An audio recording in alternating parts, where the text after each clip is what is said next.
감사합니다. 우리 말씀 보겠습니다. 오늘은 신명기 32장 1절에서 7절까지 말씀입니다. 하늘이여 귀를 기울이라. 내가 말하리라. 땅은 내 입의 말을 들을지어다. 내 교훈은 비처럼 내리고 내 말은 이슬처럼 맺히나니 연한 풀 위에 가는 비 같고 채소 위에 단비 같도다. 내가 여호와의 이름을 전파하리니 너희는 우리 하나님께 위엄을 돌릴지어다. 그는 반석이시니 그가 하신 일이 완전하고 그의 모든 길이 정의롭고 진실하고 거짓이 없으신 하나님이시니 공의로우시고 바르시도다. 그들이 여호와를 향하여 악을 행하니 하나님의 자녀가 아니요 흠이 있고 삐뚤어진 세대로다. 어리석고 지혜 없는 백성아, 여호와께 이같이 보답하느냐? 그는 내 아버지시요 너를 지으신 이가 아니시냐? 그가 너를 만드시고 너를 세우셨도다. 옛날을 기억하라. 역대의 연대를 생각하라. 내 아버지에게 물으라. 그가 내게 설명할 것이요 내 어른들에게 물으라. 그들이 내게 말하리로다. 아멘. 우리 오랜만에 앞뒤 좌우에 계신 분들과 한번 인사하겠습니다. 하나님은 당신을 사랑하십니다. 이렇게 한번 인사하겠습니다. 네, 반갑습니다. 환영합니다. 네, 또 오랜만에 우리 보이는 지체도 있고 너무 감사합니다. 오늘은 부모의 역할이라는 제목으로 하나님 말씀 증거하겠습니다. 오늘은 어버이날이면서 이제 어버이 주일이죠.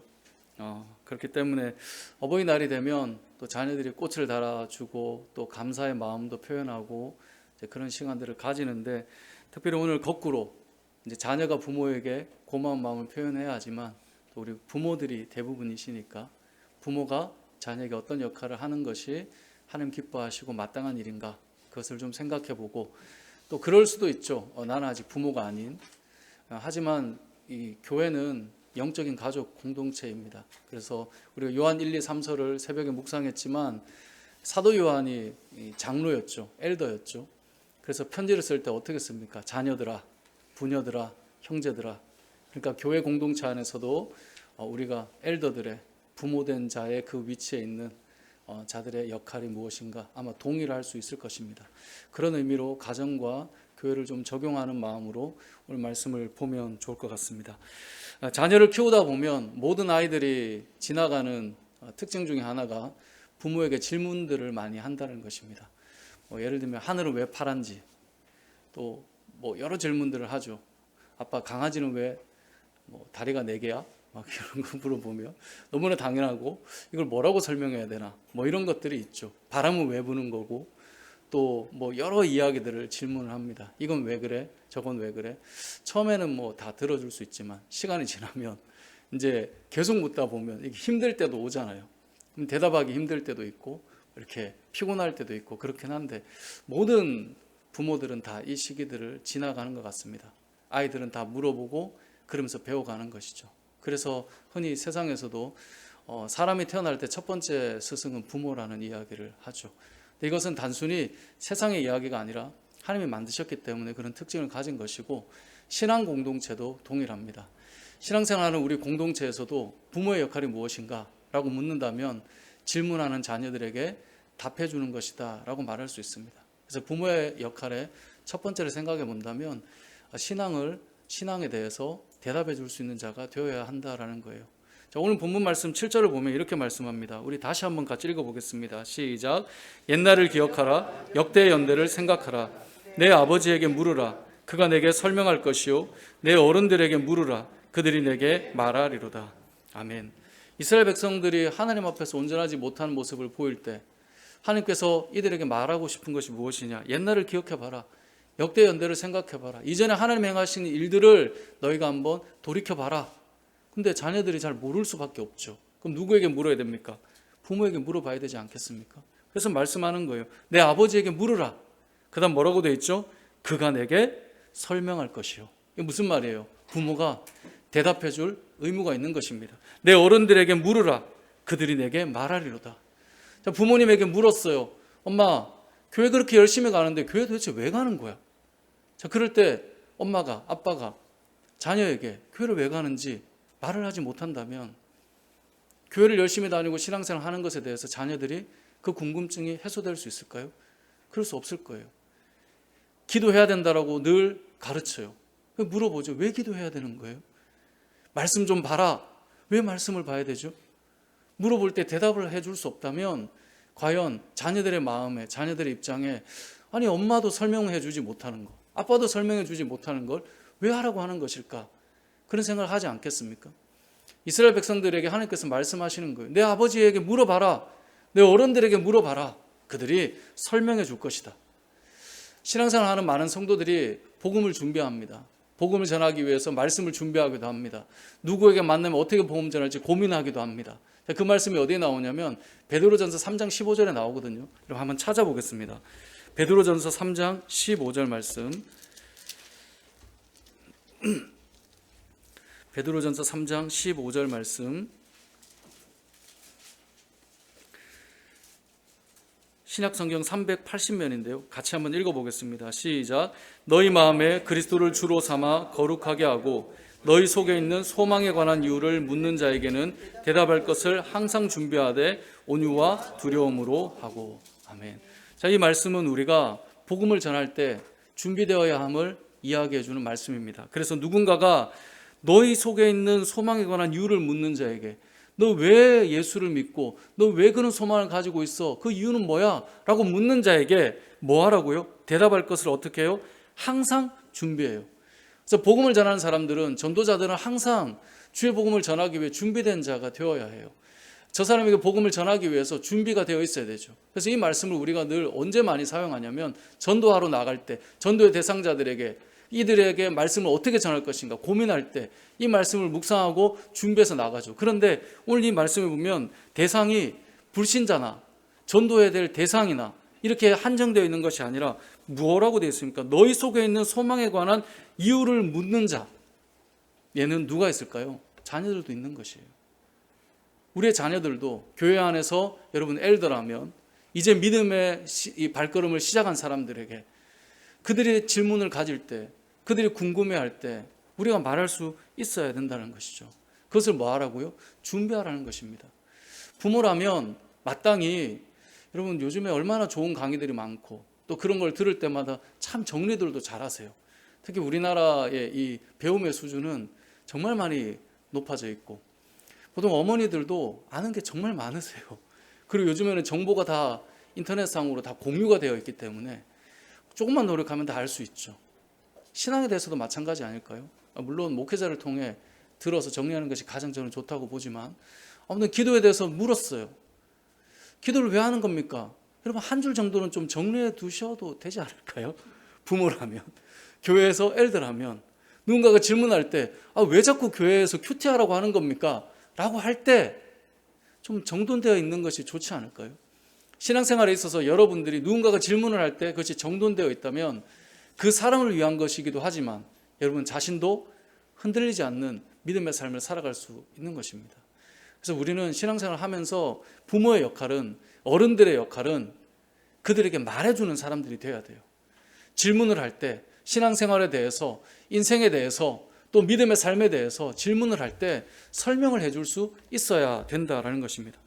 부모의 역할은 두 번째로는 삶으로 그 말을 연결시켜 주어야 합니다.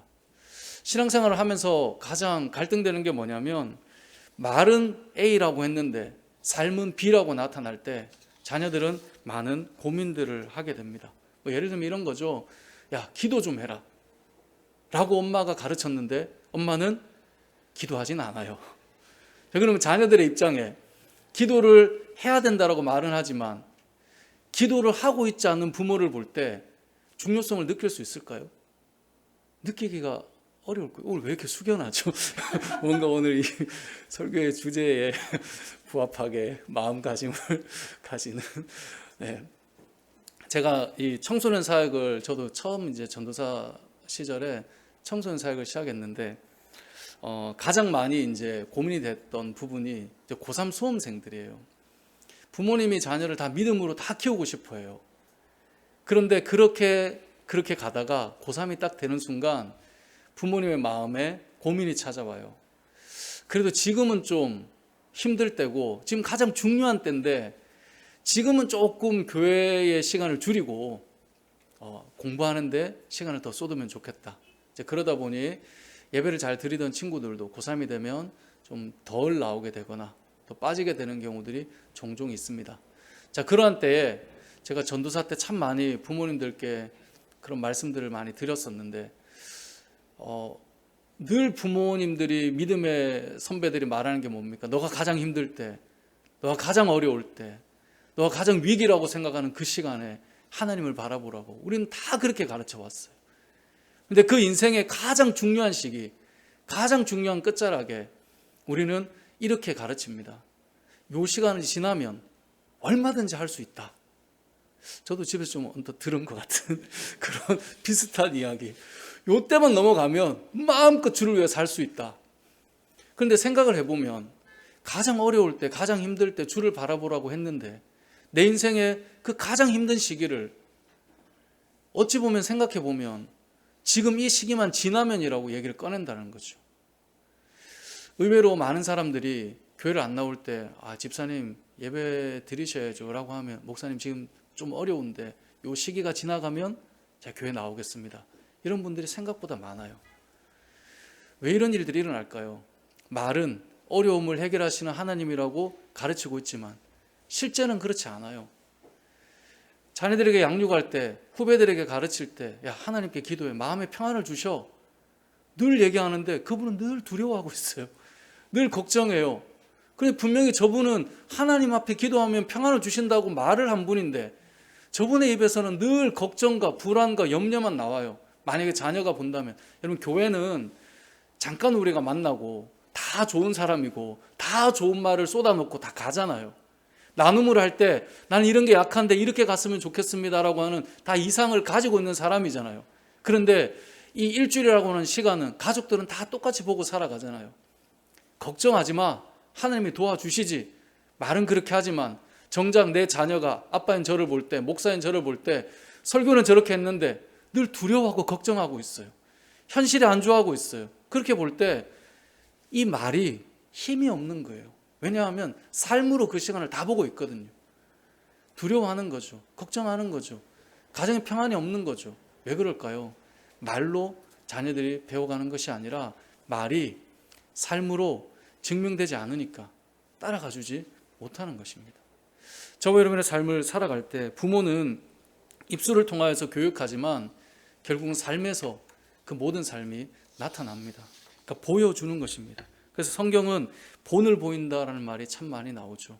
믿음의 본을 보이는 것, 따라가는 것, 그렇게 살아가는 것, 그게 너무나 중요합니다.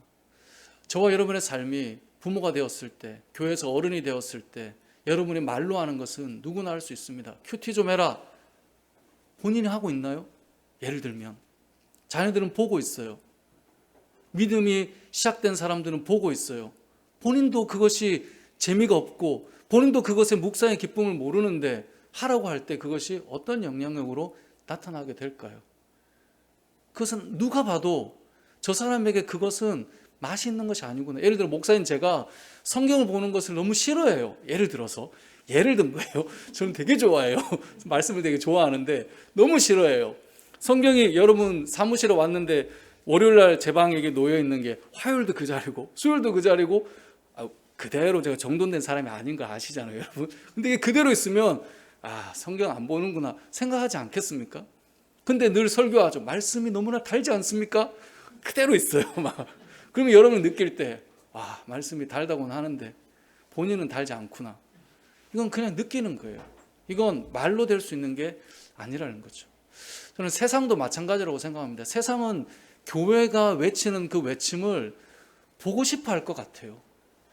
세상은 교회가 열심히 외치는 복음에 대해서, 거룩한 삶에 대해서 좋은 말 하는 거 다 알아요, 세상도. 그런데 그것을 보고 싶어 하지 않을까요? 믿음의 사람들이 어떻게 살아가는지를 보고 싶어 할 거란 말이에요. 근데 정작 교회는 거룩함의 그 기쁨이 무엇인지 설교는 하고 말씀은 나누고 같이 모여 앉아서 얘기는 하는데 실제 삶으로 들어가 보면 세상 사람들이 늘 직장생활하면서 매주 보잖아요. 매일 보잖아요. 느끼는 거죠. 교회를 다니는 것과 세상을 사는 것은 다르구나. 다른 말로 하면 너는 주일에 교회를 가지만 일상의 삶은 나와 똑같구나 이거거든요. 그럼 굳이 교회를 왜? 너가 말하는 외침은 도대체 무슨 의미니? 라고 말하지 않겠습니까? 결국 우리는 보여줌을 통하여서 우리의 말에 신앙에 증명을 하는 사람들이라는 사실을 기억해야 하는 것입니다. 가정이 어떻게 해야 되고 직장이 어떻게 해야 되고 그건 다 보여짐으로 나타나는 것입니다. 예배도 마찬가지입니다.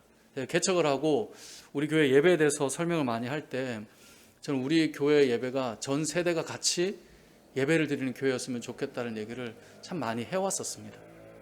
왜 그러냐면 주일학교라고 하는 자체가 시작된 지가 얼마 되지 않았어요. 18세기 이후에 이 산업화와 함께 맞물려서 이게 생겨진 것이지, 원래 신앙 공동체는 특별한 어떤 이스라엘 공동체가 자 유치부 어린이 막 해서 불러서 모아서 예배, 이게 아니었어요. 어떤 식으로 항상 신앙의 교육이 이어져 왔냐면, 예배를 드릴 때 아버지는 절기가 되면 제물로 바칠 양을 이끌고 이제 예루살렘으로 가는 거예요. 그럼 아들이 적정한 나이가 되면 아버지를 따라 그 순례길을 가는 거죠. 순례길이 무엇인지 아빠가 막 설명하는 것이 아니라 결국 함께 예루살렘을 향해 순례길을 가보는 것입니다. 그러면서 그 순례자의 걸음을 함께 걸어보는 거예요. 그게 예배의 배움이에요. 함께 모인 그 예배 공동체에 제물을 바치며 하나님의 말씀을 낭독하는 아버지를 보는 거예요. 다 같이 모여 있는데 부모님이, 아버님이, 어머님이 모여서 주의 말씀을 기쁨으로 감격하며 낭독하고 있는 모습을 자녀들이 보고 있는 거예요. 그게 그들의 신앙의 전수고 교육이었어요. 하나님을 향해 두 손을 들고 찬양을 해요. 기도를 하는데 아버지의 눈에 눈물이 흐르기 시작해요. 자녀들이 그 모습을 보는 거예요. 하나님이 누구시기에 우리 아버지가 하나님에 대해서 이렇게 예배하고 눈에 눈물이 흐르고 감격하며 제물을 드리며 이 순례길을 걸어가는가. 그 길을 또 걷고 또 걸으며 그 예배 공동체는 세워지는 거예요. 교회 안에 어른들이 아이들이 뛰어다닐 때 조용히 해, 앉아있어, 이게 아니에요. 어른들이 예배할 때 자녀들은 그 어른들의 예배의 모습을 움직이면서 보는 거예요. 때로는 외치며 기도하는 모습을 듣는 거예요. 그러면서 자라가는 거예요. 여러분 성경에 보면 아브라함의 하나님, 이삭의 하나님, 야곱의 하나님, 아버지와 아들과 손주잖아요. 그게 왜 이어질 수 있나요? 좋은 자녀 교육에 어떤 프로그램을 집어넣나요? 아니죠. 아버지의 기도를 보았고 아버지의 눈물을 보았고 아버지가 하나님 앞에 매달리는 모습을 보았던 이삭이 동일하게 들판에 나아가 하늘을 바라보았고 하나님을 바라보았고, 그 모습을 보았던 야곱이 때로는 속이고 범죄하지만 돌이켜 올 때 하나님을 만나서 그도 씨름하고 그렇게 경험하잖아요. 그래서 하나님께서 나타나셔서 하시는 말씀이 뭐예요? 내 아버지의 하나님이, 내가 아브라함의 하나님인데 이제 너의 하나님이 될 것이다. 그게 신앙의 흐름이에요. 어디에 넣어서 막 배우듯이 학원에 보내듯이 그런 교육이 아니라 어머니의 눈물과 아버지의 신앙과 그 가치와 그 삶이 녹아 흘러 들어가는 것, 그게 신앙의 전수라고요. 그래서 예배를 드릴 때 함께 모여 예배드리는 것이 너무나 소중해요. 뛰어다니는 아이들이 사실 있어야 되고요. 우리 교회도 이 잠옷실을 만들었다가 또 털어냈다가 또 만들었다가 이걸 계속 반복했어요. 그 이유 중에 제일 큰 이유는 아이들의 이 소리 때문에 설교가 잘 안 들린다라는 것이 좀 큰 이유 중에 하나였거든요. 그래서 뛰어놀게 좀 이렇게 하며 막 움직이니까 만들었는데, 만들어 놓으니까 안에서 또 막 때리니까 이게 막 더 울려가지고 힘들대서 또 했다가, 근데 제일 큰 이제 원인은 제가 소리가 막 이렇게 크거나 잘 들리지 않게 된 게 사실 저의 문제인데, 아무튼 이제 그런 것들 때문에 많은 것들을 자제시키고 이렇게 되지만, 신앙의 교육은 보고 자라는 것입니다. 공동체는 그렇게 흘러왔습니다. 여러분의 예배와 여러분의 삶의 모습, 가정에서의 모습, 저도 청년 사역을 오래 하면서 청년들이 상담을 참 많이 해요. 나름 목사님 찾아와요. 찾아올 때 직장 문제와 집에서의 문제예요. 교회에서 아무리 좋아 보여도 아무튼 그렇습니다. 집에서는 똑같지 않기 때문에 갈등이 있는 거예요. 정말일까? 정말 우리 부모님의 그 믿음이 여러 고민들을 한다고요. 정말 마음의 평강이 하나님으로부터 오는 것일까? 정말 담대함을 주시는 분이 맞는가? 왜 그럴까요? 결국 우리에게서, 우리 삶에서 나타나기 때문에 그렇다는 것입니다. 사랑하는 성도 여러분, 교회에서 엘더들의 역할 마찬가지입니다. 말로만 하는 것이 아니라 결국 어른들의 삶의 모습이 결국 성도들에게 흘러가게 되는 것입니다. 그 모습이 닮아가게 되는 것입니다. 이번에 모임을 할 때 어떤 분께서 저는 목자님만 닮아가면 될 것 같습니다, 뭐 이런 말을 하시는데 되게 좋더라고요. 마음이 너무 좋고 감격스럽고 그런 일들이 계속 나타나야 되지 않겠습니까?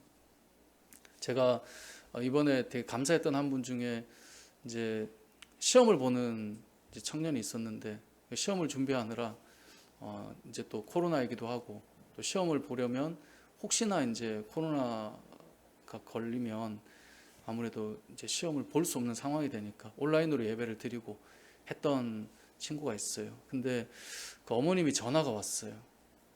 근데 뭐라고 얘기하셨냐면, 목사님, 시험이 너무나 중요한 건 아는데 이제 되게 예민할 테니까 물어볼 수도 없고, 근데 예배를 잘 드리는지 모르겠대요.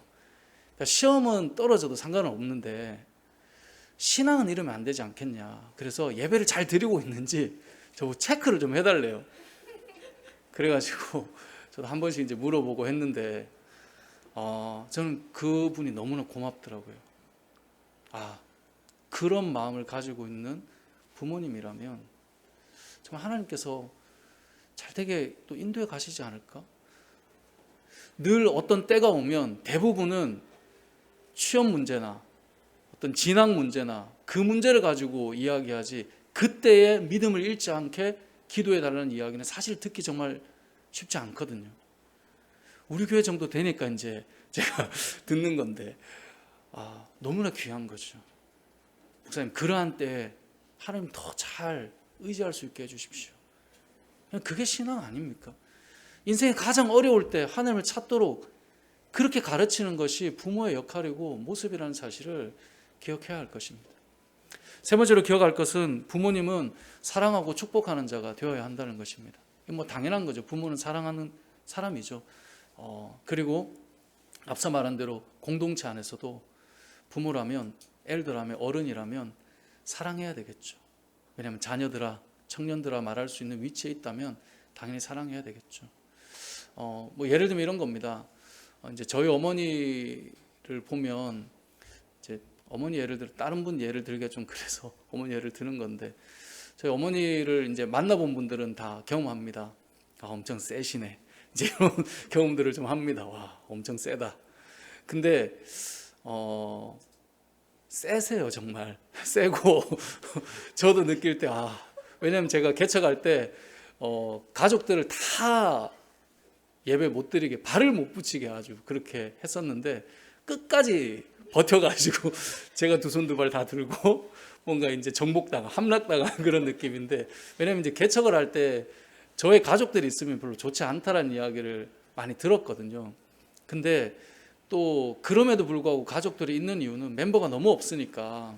근데 이제 저도 성격이 아니다 하니 아닌 걸로 가보자 이런 주의인데, 끝까지 버티셔서 아직까지 계시고 결국은 등록교인까지 되시고 이제 그러신데, 아무튼 뭐 사역을 같이 해보거나 이러면 좀 강하세요.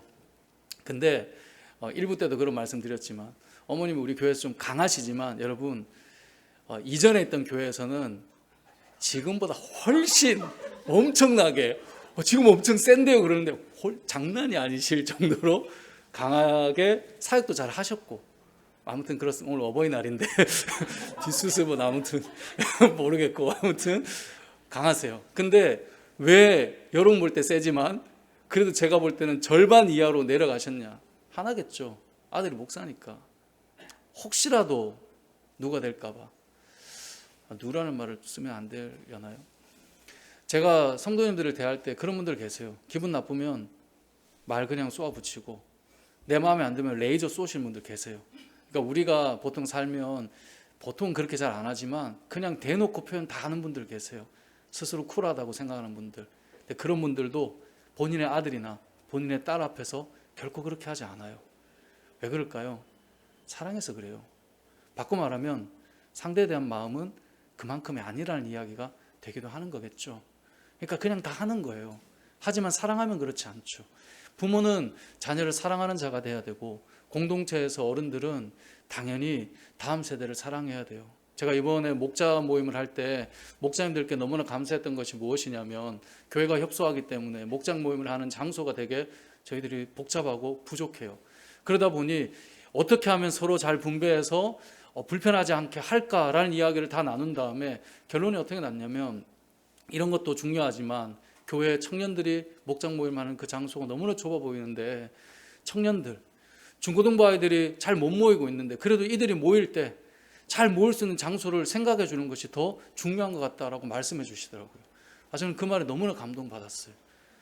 교회가 다 자기의 시선에, 자기 세대의 시선으로 사역들을 다 만들어 가거든요. 자녀 세대를 생각한다는 것, 다음 세대를 생각한다는 것, 사랑이 담겨 있지 않으면 불가능한 일이거든요. 그런 고민들을 나눠주신다는 것, 너무나 귀한 것이죠. 그런 일들이 우리에게서 흘러가야 되는 것입니다. 또한 부모님은 기도해야 되죠. 자녀를 축복하는 자가 돼야 돼요. 부모의 역할은 세상은 무슨 말을 해도 자녀를 축복해야죠. 교회 엘더라면 당연히 축복해야죠. 앞서 말한 대로 자녀는 다 보고 자라요. 늘 불평하고 원망하는 사람들을 보면 부모의 그런 모습을 보고 그대로 자라요. 좋은 말이 하나도 나오지 않아요. 그러면 나중에 장성하면 대화를 하고 싶어 하지 않는 경우도 나타나요. 왜냐하면 그 말이 싫거든요. 근데 이 입에서 축복이 나오면 어떻게 될까요? 부족해도 축복하는 사람들이 있어요. 지금 당장은 연약해도 축복하는 사람들이 있어요.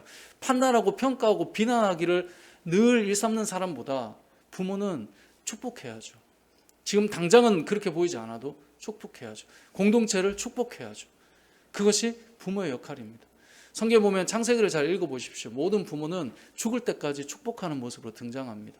자녀에게 끊임없이 축복해줘요.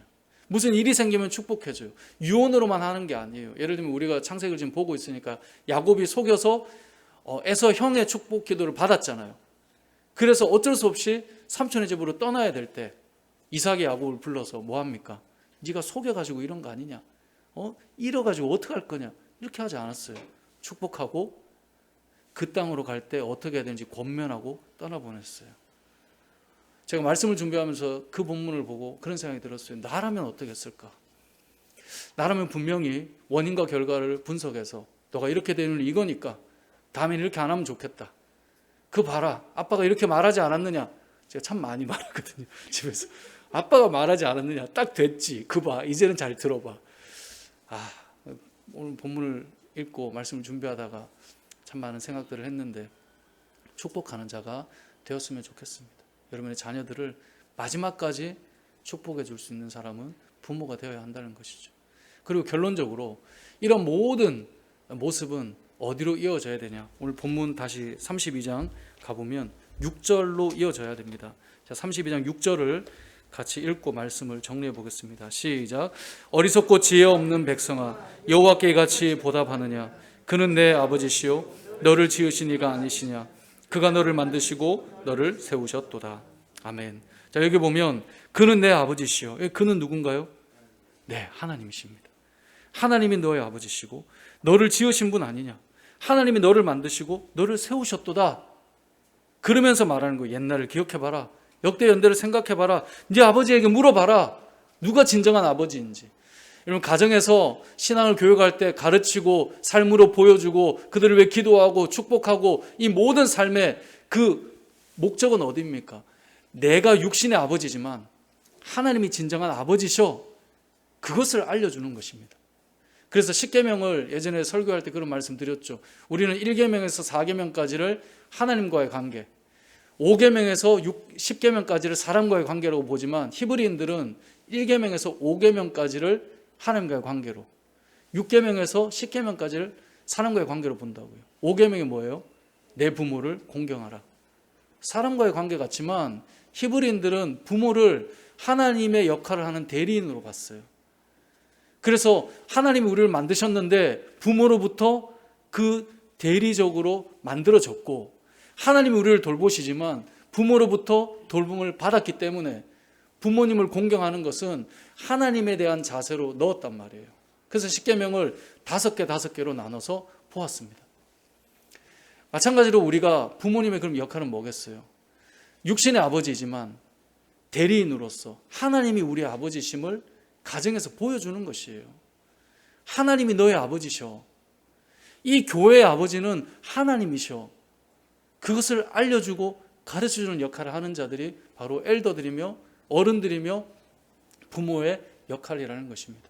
그래서 우리의 신앙생활을 보며 자녀는 배우는 것입니다. 나의 아버지를 통해 하나님이 나의 아버지가 되시는구나. 부모님의 기도를 통해 나의 부모님을 통해 하나님이 나의 기도를 들으시는 아버지시구나. 그래서 주기도문을 보면 하늘에 계신 우리 아버지시잖아요. 우리의 아버지 되시는 하나님께로 나아가도록 하는 자들이 누구냐? 부모의 역할이라는 것입니다. 바로 교회 어른들의 역할인 것입니다. 말씀을 맺겠습니다. 누군가가 여러분에게 신앙생활에 대해서 물어볼 때 대답할 수 있는 것을 준비하셨으면 좋겠습니다. 그런데 특별히 자녀들, 이제 신앙생활을 출발하는 사람들을 위해 준비된 믿음의 어른들이 되었으면 좋겠습니다. 뿐만 아니라 여러분의 그 말이 여러분의 삶에서 나타났으면 좋겠어요. 그것이 더 강력한 힘입니다. 주일에 잠깐 보는 그 시간보다 일주일 여러분이 말하는 태도와 여러분의 그 모습이 진정한 삶의 교육이기 때문에 그렇습니다. 더 나아가 기도하시고 축복하며 우리의 자녀들을 또 교회 공동체의 믿음의 출발점에 있는 어린 영혼들을 섬기며 세워나가는 저와 여러분의 삶이 되시길 주님의 이름으로 축복합니다. 아멘.